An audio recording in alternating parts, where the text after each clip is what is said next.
In that situation, their immediate priority is to move away from that kind of attack and assault and move to an area or a place that is safer. Basically, what they were saying was that this tenancy is not worth my life. I've waited many years for a tenancy, a council tenancy, but it's not worth my life. And even if it means having to squat a flat in a safer area, you know, I'm prepared to do that. It is an emergency situation where emergency action has to be taken. And when we talk about moving such families out of their flats, it has to be done literally within 24 hours.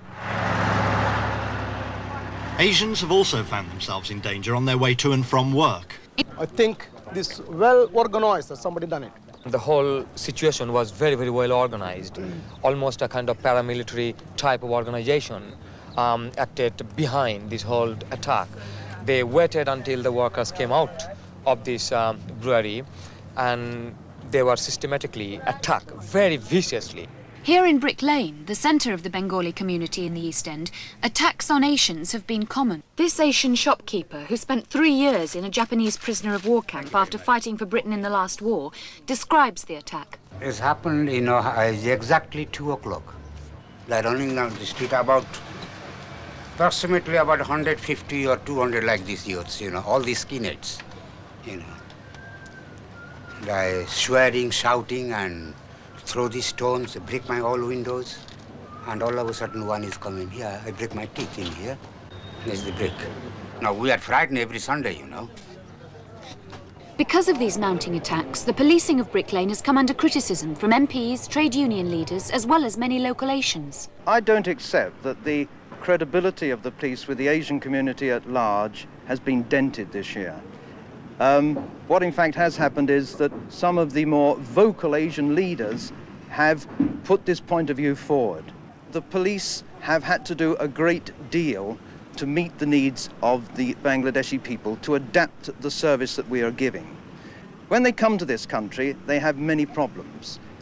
And not only do they have problems, but they set problems for the police which we have to meet. During this year, we have done a whole series of things which has in fact resulted in Brick Lane being the most heavily policed area in Great Britain. Now, much of the criticism directed against police this year is quite unjustified.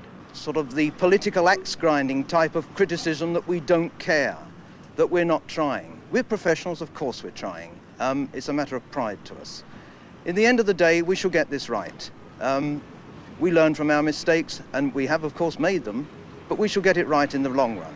While police believe they're doing all they can, for many Asians, confidence in the police has been shaken by the events of 1978. What the youths are experiencing is that if there is a meeting or demonstration of the Bengali people, say numbering 30 or 40 people, the police comes to know about that.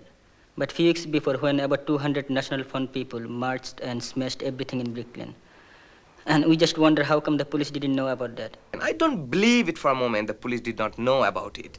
It takes time to mobilize 200 people. I believe the police knew what was going to happen on that Sunday, and if they wanted to, they could have stopped it. They could have stopped them coming to Brick Lane. We want some action, firm action. If it's a question of self-defense, yes, we got to defend ourselves. It may be necessary if the police are not prepared to enforce the law as it exists for the black people, to protect them as much as they protect anybody else. That's the dilemma, yeah. I mean, we have been begging to the police, to the Home Secretary, to the Home Office and everybody that stop it. We are insecure, we don't feel safe on the street or at home. And nothing has been done. And if the police can't stop it, we have to stop it ourselves, and that's it. That has very serious implications, because it has serious implications about who enforces law, for who. And if black people are going to enforce their own laws for their own protection, I think that is a very, very serious situation. And I don't think it's something that we very lightly say yes to. But it may come to that. The violence can never be one-sided. You see, that's the problem. Everybody's ignoring it. I mean, if somebody faces violence, the only way to stop it is counter-violence. And the existence of National Front, only, I mean, if it is not stopped, it will be a violent society. The British culture will be changed. July 1978. East End Asians call attention to their situation with a one-day strike. All the coloured community are on strike because of racial attacks. Brothers and sisters, today is the first day when you are going to lead the first black strike in England.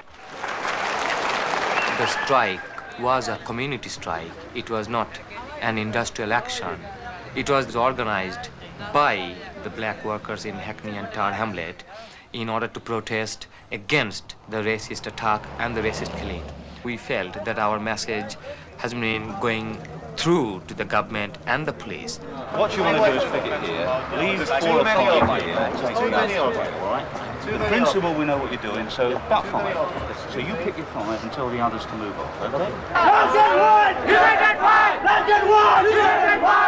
Nearly 3,000 people started the march from Brick Lane. Altogether, in Tower Hamlet alone, there were 6,000 to 8,000 Bengali people who did not go to work.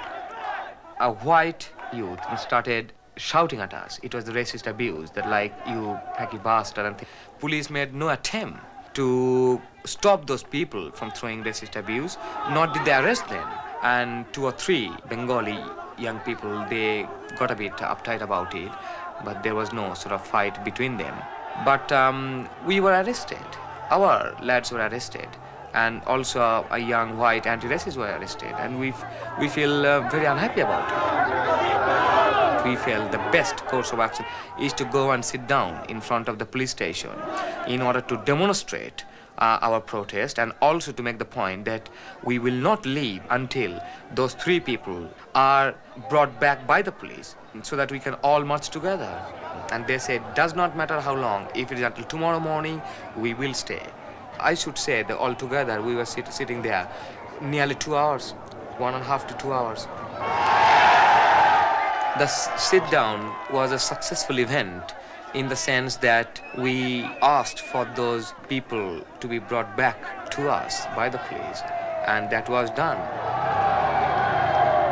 The first time people realized that they can do things, they can organize themselves, had a tremendous amount of impact.